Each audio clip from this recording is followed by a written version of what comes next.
Okay, let's go right after this. This is video number 94. This is 520, and we're talking about a really important topic. So I hope that you either replay or you pay attention carefully to what I'm saying. And we care about the difference of two squares. So to put you where I'm talking about, we learned already that the sum of two squares, right? Sorry about that. Okay? And then the difference, and I'll write them out in a second, is going to be automatic. In fact, I'll just do that really quick. So that means it's a squared plus b squared plus 2ab, as we've learned and we've been using to do squares, and we'll talk about that later today. And then here, a squared plus b squared minus 2ab, that being different. And so now this lecture is really more about something that's really important.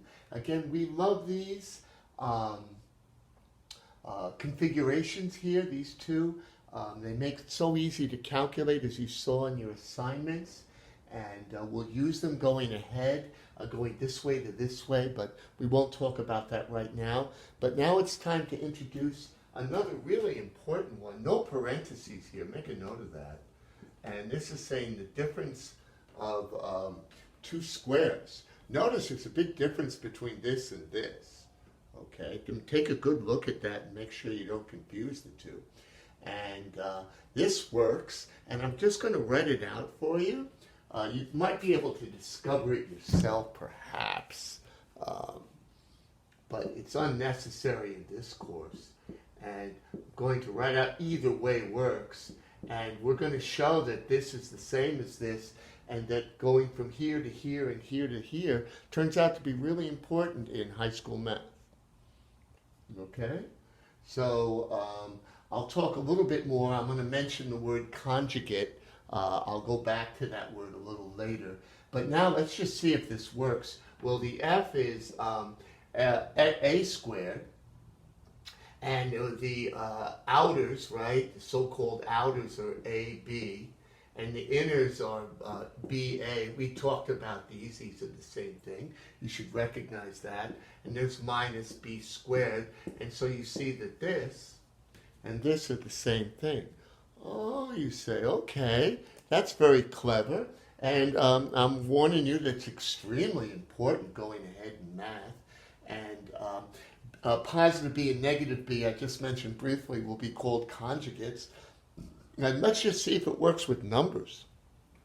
Let's say, and I'm just sort of making up numbers that are kind of close to each other so the ideas become clear. Let's say we want to know what 52 squared minus 48 squared is. To randomly pick out some numbers, okay?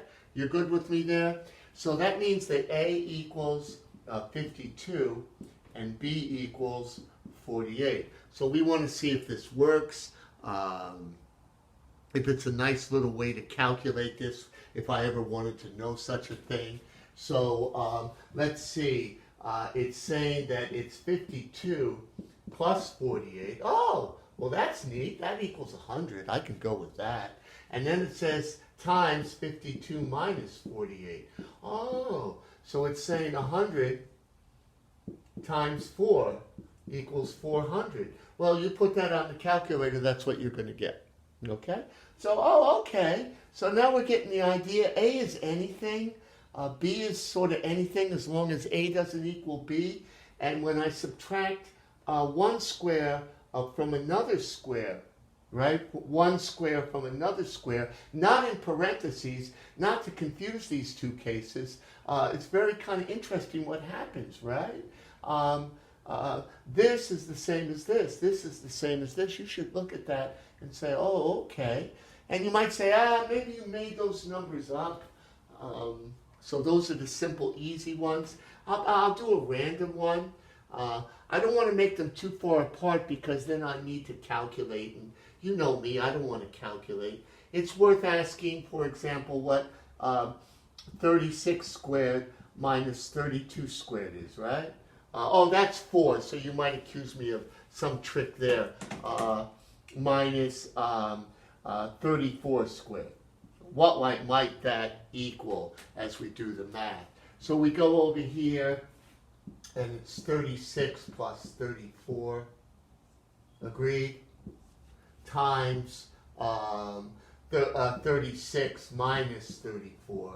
So you can start to do it in your head. So that's 60, so that's 70 times 2. So if you put that on a calculator, you'd come up with 140.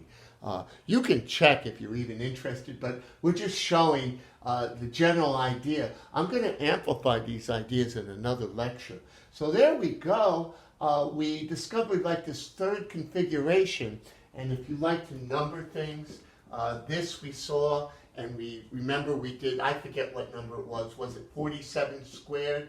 And we figured that out. And then we used the same thing to figure out 47 squared, whatever number it was. If you want me to, I'll do some of these this afternoon actually. And then we came up with our new configuration that looks like this. And we'll be using it to do some other things in a couple of seconds. So there you go. And how are we doing? Oh, good. We have time to continue our thought process. So I'll erase all this.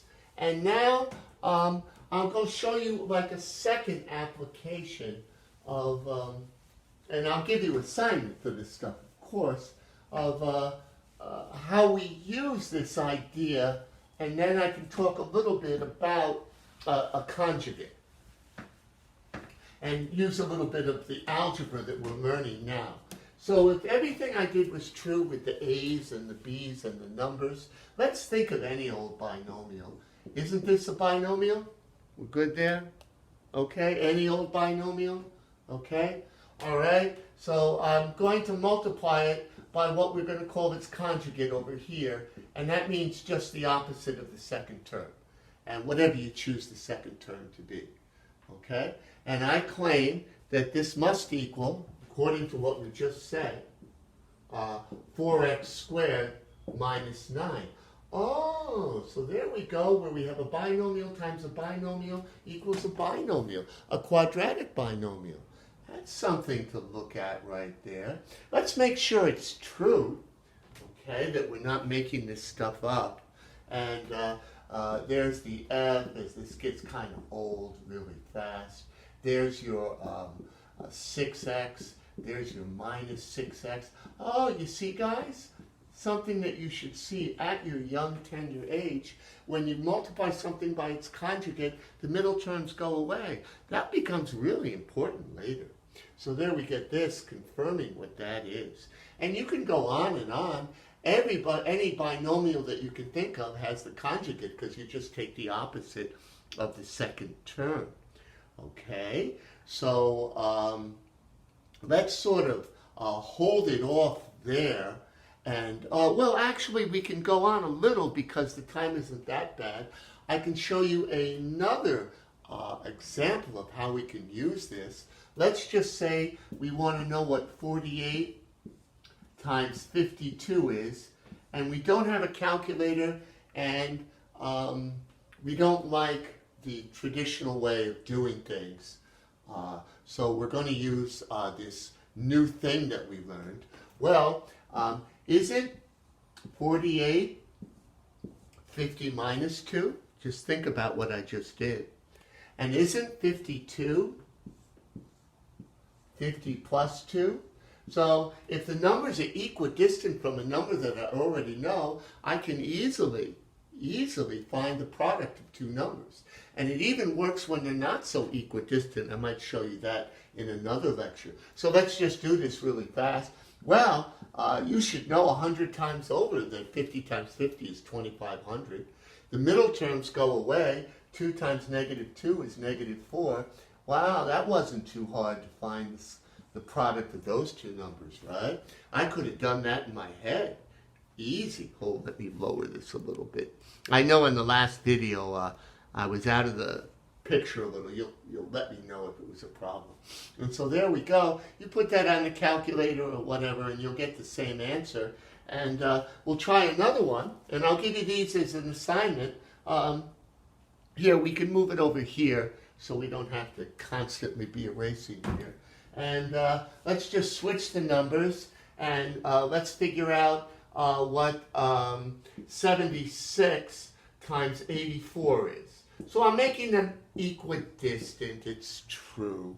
I'll give you some of the numbers there. Maybe as a challenge I won't make them equidistant from a number that we know. But just like we did the math before, and if you like and you communicate with me, you'll tell me if you want more with numbers like this. Again, it's pretty obvious that 80 minus 4 is 76.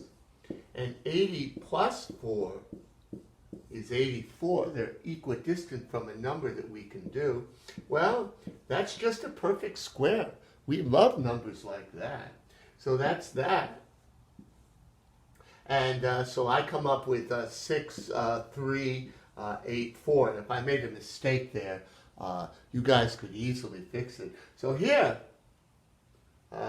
that's the product of 76 and 84 without a calculator and without doing it the old-fashioned way. And that is that multiplying two binomials. And actually, if you think about it, 64, which is 80 squared, you can still see over here, minus 4 squared, and you see it again, equals 1384. So there we go. We're up to over almost 12 minutes now. So again, we'll focus in on what we talked about, that we took the difference of two squares today, and we told you we use the word configuration and this new word conjugate because this is the basic idea. And from an algebraic point of view, the middle terms go away, as you saw here. And also we can play around much easier with numbers now using this configuration where the second term, you take its opposite and the middle terms just go away. And you saw I used that multiplying two numbers where I took them equidistant from a number whose square I easily knew from elementary school. So I'll leave it like that, and I'll get this posted as soon as possible. And with this, I'll definitely give you homeworks that I'll do or assignments, and I'll definitely do